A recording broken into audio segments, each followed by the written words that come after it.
கர்த்தருடைய நாமம் பரிசுத்தப்படுவதாக. இந்த நாளுக்கான வெளிச்சம் எரேமியா 7:23.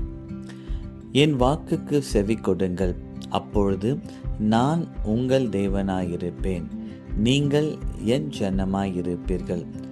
நான் உங்களுக்கு கற்பிக்கும் எல்லா வழியிலும் நீங்கள் உங்களுக்கு நன்மை உண்டாகும்படிக்கு நடவுங்கள் என்கிற விசேஷித்ததையே அவர்களுக்கு சொல்லி கட்டளையிட்டேன்.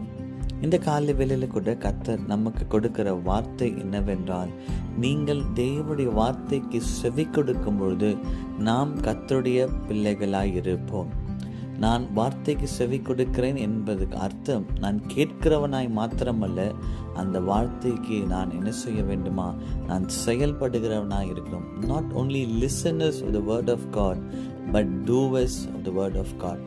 Not only hearing the word of God, but obeying to his word. நான் அவருடைய வார்த்தைக்கு கீழ்ப்படியும் பொழுது முதலாவதாக கர்த்தர் சொல்லுகிறார், அவர் நம்முடைய தேவனாய் இருப்பேன் என்று சொல்லுகிறார். அப்போ இந்த காலை வேளையில நான் வெறும் வார்த்தையை கேட்கிறவனாய் இருக்கிறேனா? Do I just read the word of God? வார்த்தையை படித்து விட்டு அப்புறம் அதை மறந்துடுறேனா? இல்லை, கர்த்தர் சொல்லுகிறார், வார்த்தையை கேட்கிறவர்களாய் மாத்திரமல்ல, இல்லை வேதத்தை வாசிக்கிறவர்கள் மாத்திரமல்ல, அதன்படி நான் செய்யும் பொழுது கர்த்தர் நம்ம என்ன செய்கிறாரா? ஆசீர்வதிக்கிற தேவனாய் இருக்கிறார். ஆண்டவராகிய இயேசு கிறிஸ்து ஊழியம் செய்த நாட்களில் முதலாவதாக செய்த அற்புதம், கானா ஊரில் தண்ணீரை திராட்சரசமாய் மாற்றினார். அப்போ அங்கே இருக்கிற வேலைக்காரங்களை அழைத்து என்ன சொல்லுகிறாரா? அந்த கச்சாடிகளை வெறும் தண்ணி தான் நிரப்ப சொல்லுகிறார்.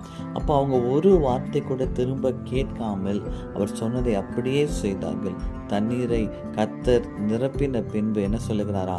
அதை முண்டு கொண்டு போய் பந்தி விசாரிப்பு காரணத்தில் கொடுக்க சொன்னார். நல்லா யோசிங்க, இயேசு அந்த தண்ணீரை தொடலை, இயேசு வேற ஒண்ணுமே செய்யலை.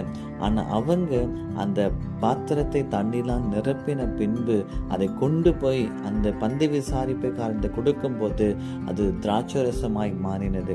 உங்களுடைய வாழ்க்கையில கூட நீங்கள் கர்த்தருக்கு கீழ்ப்படிவீர்கள் என்றால், ஒருவேளை அது வெறுமையான தண்ணியா இருக்கும்போது that is tasteless, odourless and flavourless. அந்த தண்ணீருக்கு சுவை இல்லை.